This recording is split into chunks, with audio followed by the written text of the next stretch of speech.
अपनी मर्जी का मालिक होना, बेसिर पैर की हाँकना, बिना भला बुरा सोचे, बिना आगा पीछा देखे निर्णय ले लेना और खुद को सर्वगुण संपन्न समझकर हर उटपटांग काम की पहल करना क्या कहलाता है? अपने पाँव में खुद ही कुल्हाड़ी मारना कहते हैं इसको। ऐसा करता था कौन? वही अफलातून राजा। साथियों, आमने सामने में आज फिर हम आपका स्वागत करने के लिए हाथ जोड़कर तैयारी करे हुए खड़े हैं। जी हाँ, आपके आते ही एक खुशनुमा हो जाता है वातावरण और ऐसा लगता है कि चारों तरफ उजियारा छा गया हो और आपके आते ही आपकी गूंज से, आपकी किलकारी से, आपकी खुशहाली से, आपकी हंसी से हमारा मन भी निर्मल हो जाता है, स्वच्छ हो जाता है, प्रसन्न हो जाता है और इतना सारा मिलता है सुकून कि आपको मैं बता नहीं सकती। बढ़ जाता है मानो हमारा खून। लेकिन आज जो कहानी आपको मैं सुनाने जा रही हूं ना, वो एक ऐसे राजा की है जो निहायत झक्खी, अफलातून, घमंडी, सिरफिरा और ऐसा था, अपने बारे में इतनी खुशफहमी यानी गलतफहमी रखता था और किसी को भी उसको देख के बुखार चढ़ सकता था। तो कैसा था वो राजा? उसे अपने बारे में इतनी खुशफहमी रहती थी जिसका उसे पागलपन की हद तक था जुनून। देता नहीं था किसी को तिनका भर भी सुकून, जो था निरा अफलातून। आज उसी राजा को आपके लिए, खास आपके लिए हम लेकर आए हैं ढूंढ। जी हाँ, और उस राजा की कहानी मैं आपको सुनाने जा रही हूं, जो राजा ऐसा था कि जिसके आगे उसके मंत्री, उसके संतरी, उसके सिपाही, सिपलहार, सेनापति, कोषाध्यक्ष, दीवान किसी की नहीं चलती थी। प्रजा का तो कहना क्या, चू भर कोई नहीं बोल पाता था। उसका इतना रौब था, इतना उसका पागलपन था, इतना उसका लोगों के मन में एक खौफ बैठा हुआ था कि लोग उसके आगे बोल तक नहीं पाते थे, कोई चू भर न करता। और राजा जो था वो हमेशा अपने अलग उसमें रहता, बस्ती में रहता, अपने बारे में न मालूम क्या सोचता, अपने को सबसे समर्थ, सर्वज्ञ, भगवान से भी बड़ा समझता। फल क्या हुआ? राजा, उसके चारों ओर खुशामदी लोगों की, चापलूसों की, चाटुकारों की महफिल सजी रहती। सब उसकी हाँ में हाँ मिलाते, कोई उसका विरोध नहीं करता था। अब यहां तक कि जो मंत्री, जो उसका मुख्य सलाहकार था, बुद्धिमान था, ज्ञानी था, वो तक उसको सलाह देने से डरता था। न मालूम राजा का क्या दिमाग चढ़ जाए, क्या उनके ऊपर धुन सवार हो जाए, देश निकाला दे दें, जेल में डाल दें, कुछ भी कर दें। तो इसलिए सारे लोग उसे सबसे बेहतर कहते थे, उसे सर्वशक्तिमान मानते थे, उसे सर्वज्ञ मानते थे और वो अपने आप को ईश्वर से भी बड़ा समझता था। खुशामदी सलाहकारों, दरबारियों और चाटुकार साथियों ने उस झक्की राजा को और भी झक्की और भी झक्की और भी सिरफिरा बना डाला था। और होता क्या था, जैसे ही राजा दरबार में प्रवेश करता, उसके जो चापलूस सारे दरबारी हैं वो क्या कहते, उसके आते ही ऊंचे सर में हुंकार लगाते कि राजाओं के राजा, महाराजाओं के महाराजा, राजाधिराज, सर्वशक्तिमान, सर्वज्ञ, हमारे सबके भगवान, रत्नगढ़ के राजा महाराजा श्री रत्न सिंह पधार रहे हैं, पधार रहे हैं। और जब वो राजा सुनता, जिसका नाम केवल रत्न सिंह था और जो एक रत्नगढ़ की नगरी का ही राजा था, फूला न समाता और वो सोचता उसका कद इतना बड़ा है, ईश्वर से भी बड़ा है, और वो खुशी से झूम उठता और सोचता कि वो कुछ न कुछ ऐसा काम कर दिखाए कि सारे राजा के जितने भी राज दरबार के लोग हैं, दरबारी हैं, सिपाही हैं, सेनापति हैं, सब उसका लोहा मान लें। सब ये मान लें कि ये राजा जो है, इसका इतना दिमाग है, ये इतना ज्ञानी है, ये सर्वज्ञ है, सर्वशक्तिमान है और इसके आगे सब लोग जो है वो नाचीज हैं, नगण्य हैं। ऐसे एक बार की बात है, अपनी इसी फितरत में, अपनी गलत फहमी में राजा सोचने लगा कि वो तो इतना ज्ञानी है, सर्वज्ञ है, महान है, तो कुछ ऐसा काम करे जो मेरे राज्य में, मेरे राजकोष में, राजकोष यानी जहां पर पैसा रखा जाता है, उसमें राजकोष में बहुत सारा धन आ जाए, इतना धन आ जाए, इतना धन आ जाए कि दुनिया में उसके बराबर कोई धनी रहे ही ना। और जब वो बहुत धनी होगा तो सारे लोग उसके आगे सिर झुकाएंगे, उसे सलाम करेंगे। अब सब समस्या क्या थी कि राजकोष में पैसा कैसे आए, राजकोष में पैसा कहां से आता? अरे भाई, जो राजा है वो कर लगाते हैं। जिस प्रकार से कोई अपनी कमाई करता है तो उसको थोड़ी कमाई का अंश राजकोष में देना होता है, ताकि राजा उसका उस धन को प्रजा की भलाई के लिए लगा सके, सड़कें बनवा सके और जंगलों को उनका विकास कर सके, लोगों के रहन सहन का ख्याल रख सके, कोई दुर्घटना होती है, आपदा आती है तो उसके समय लोगों की सहायता कर सके। लेकिन इसने क्या सोचा? इस महा के बुद्धू राजा ने सोचा कि वो इस पैसे से अपने धन को, अपनी संपत्ति को बढ़ा लेगा और पूरी दुनिया में सबसे धनी हो जाएगा। अब क्या करे? तो उसने कहा, उसे तो एक ही उपाय समझ में आ रहा है कि कर लगाना है। और उसने कहा कि अब हम बहुत सारी चीजों में कर लगाएं। और क्या क्या चीजों में कर लगाने की सोची, आप सोच सकते हो? अरे भाई, इसने कहा हर चीज में कर लगेगा। सड़क में चलोगे तो आपको देना पड़ेगा क्या? सड़क कर। खेत में काम करोगे तो आपको देना पड़ेगा खेत कर। और आप खलिहान में अनाज रखोगे तो आपको देना पड़ेगा खलिहान कर। और आप बताइए और क्या कर हो सकता है? हाँ, शिक्षा कर। उसने कहा बच्चों को पढ़ाने स्कूल भेजोगे तो शिक्षा कर लगा दो। और किसी ने कहा कि अलग कर लगाना है, कुछ और लगाना है तो मनोरंजन कर लगा दो। अगर कोई नाच गाना भी कर रहे हैं तो मनोरंजन कर हो गया।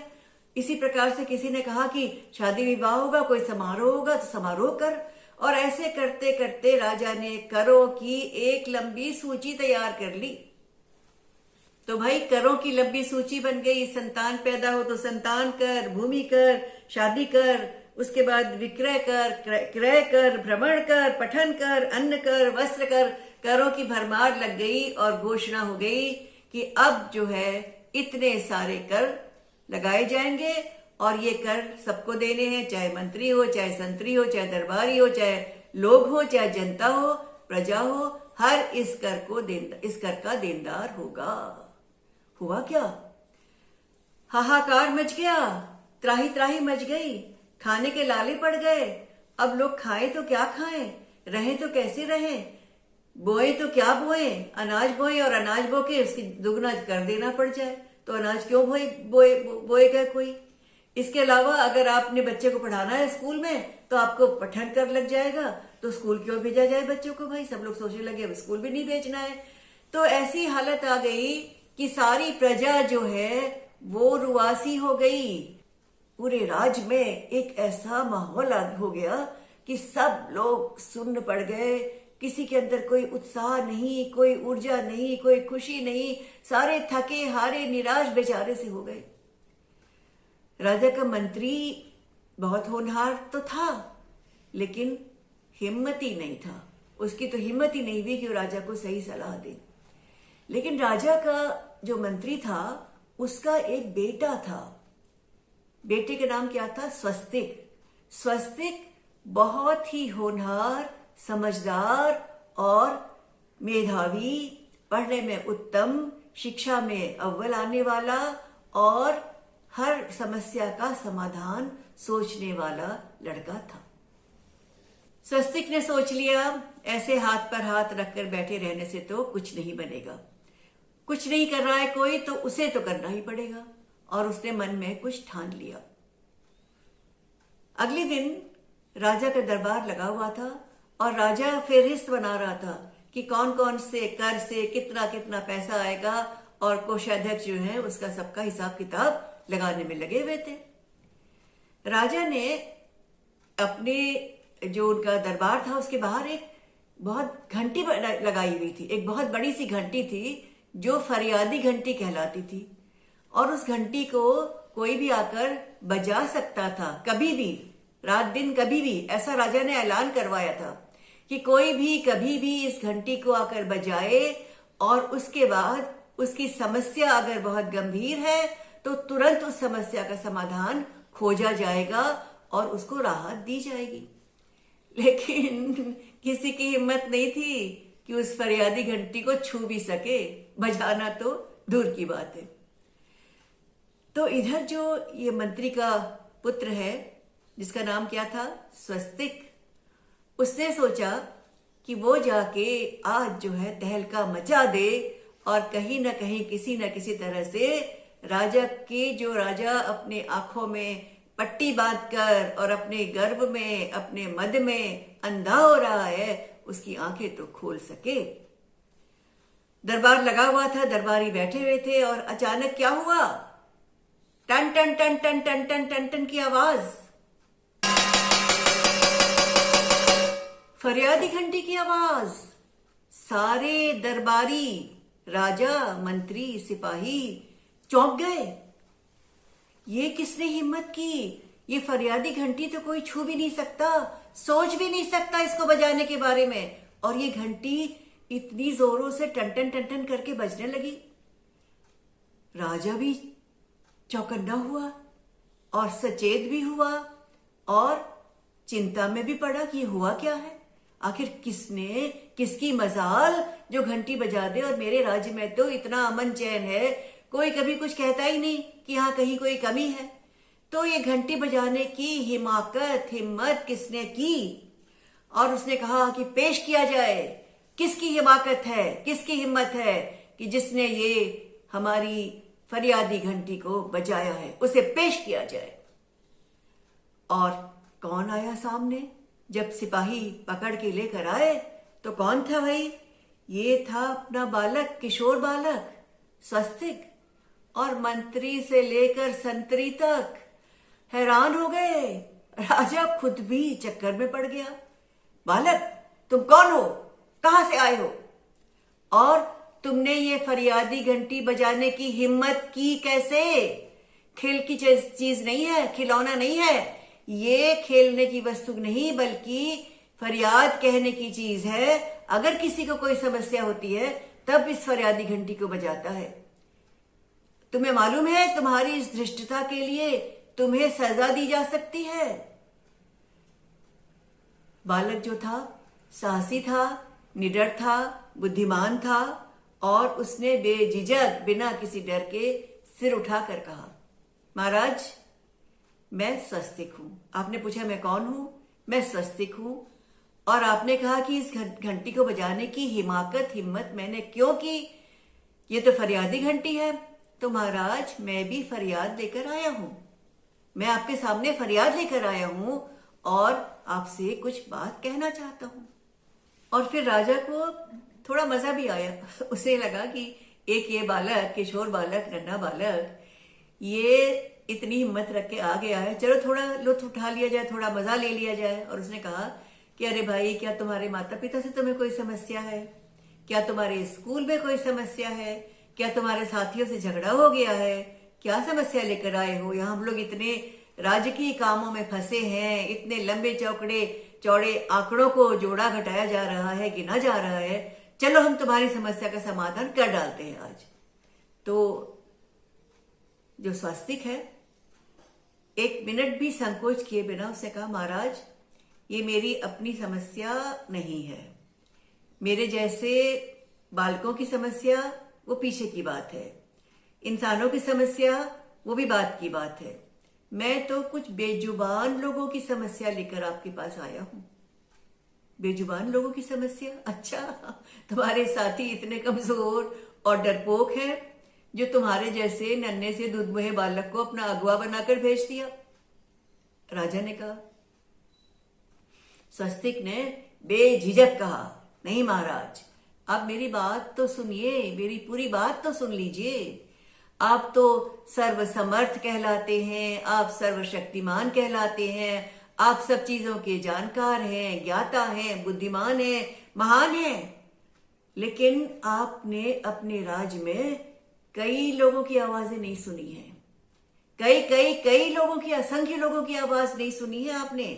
जैसे आपने पशु पक्षियों की आवाज नहीं सुनी, आपने जीव जंतुओं की आवाज नहीं सुनी, आपने पेड़ पौधों की आवाज नहीं सुनी, फूलों की आवाज नहीं सुनी, लताओं की आवाज नहीं सुनी, आपने मजबूर और बीमार की आवाज नहीं सुनी, आपने मजदूरों की आवाज नहीं सुनी, आपने दुखियारों की आवाज नहीं सुनी, आपने जो बोल नहीं सकते, जो आपके खुशामदी नहीं है, जो डरपोक है, उन सब बेचारों की आवाज भी नहीं सुनी।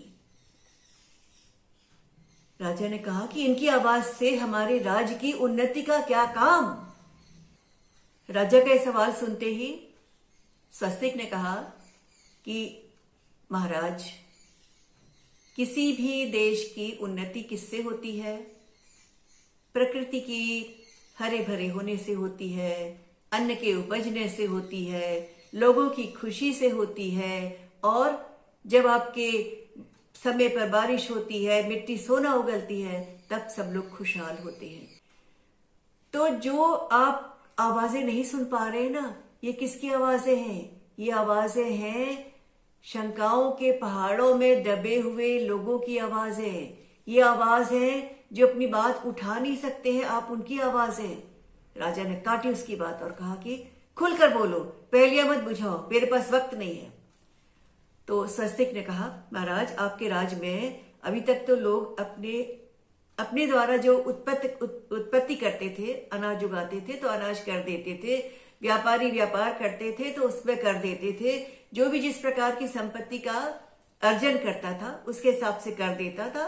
उस कर को राजा अपने दरबारियों के मशवरा के बाद जिस भी हित के काम में, प्रजा के हित के काम में उसको लगाता था।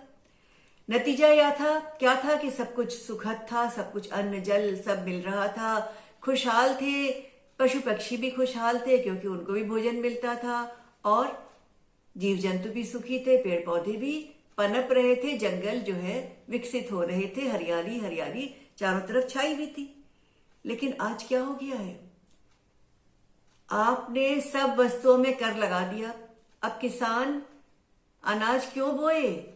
वो तो भय के मारे अपने आप को बचाता है। अनाज बोने जाएगा तो अनाज कर देगा, फसल पैदा होगी तो फसल कर देगा, तो भला वो क्यों बोए? अब वो कुछ बोएगा ही नहीं, अन्न निकलेगा ही नहीं, किसी को खाने को मिलेगा ही नहीं, तो सब भूखे रहेंगे। किसान के परिवार के अलावा पूरी जनता भूखी, और तो और चिड़िया भूखी, पशु पक्षी भूखे। चिड़ियों को अन्न का दाना भी नहीं मिल रहा तो वो भी भूखे हैं। पशुओं को कोई कुछ खुद खाने के लिए है नहीं, पशु को कोई क्या दे? तो पालतू पशुओं की और हालत खराब है। पशुओं को तो पालना भी छोड़ दिया लोगों ने, न अब गाय पाली जा रही, न भैंस पाली जा रही, न बकरी पाली जा रही, पीने को दूध नहीं बचा।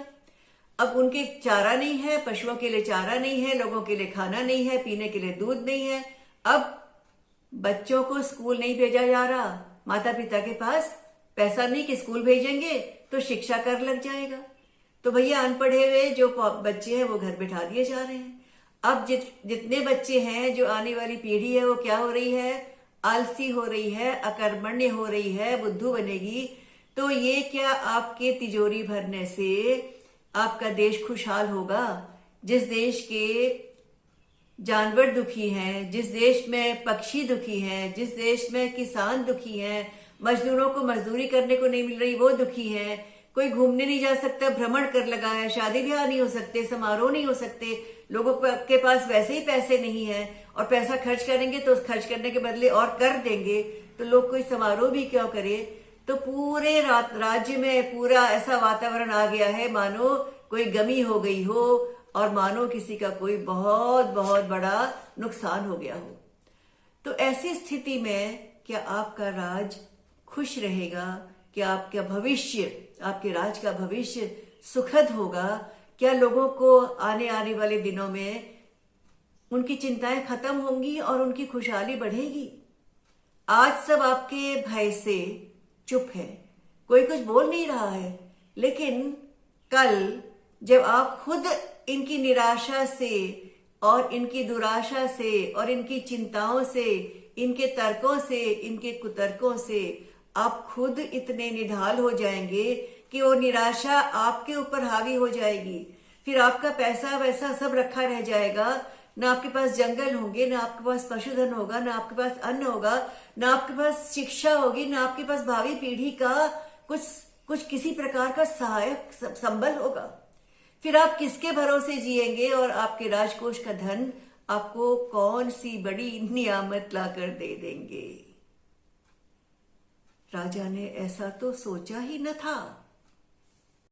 स्वस्तिक ने फिर से राजा को संबोधित किया और कहा, महाराज, बेजुबान लोगों की बात क्या कहूं, आपके राज्य में तो जिनके पास जुबान है वो भी किसी में हिम्मत नहीं है कि वह आगे आकर आपको सही स्थिति से अवगत कराएं, सही स्थिति का जायजा आपको दिलवाएं, क्योंकि आपके भय से सब लोग डरे हुए, आंखें मूंदे हुए और सिर नीचा किए हुए आपके सामने रहते हैं।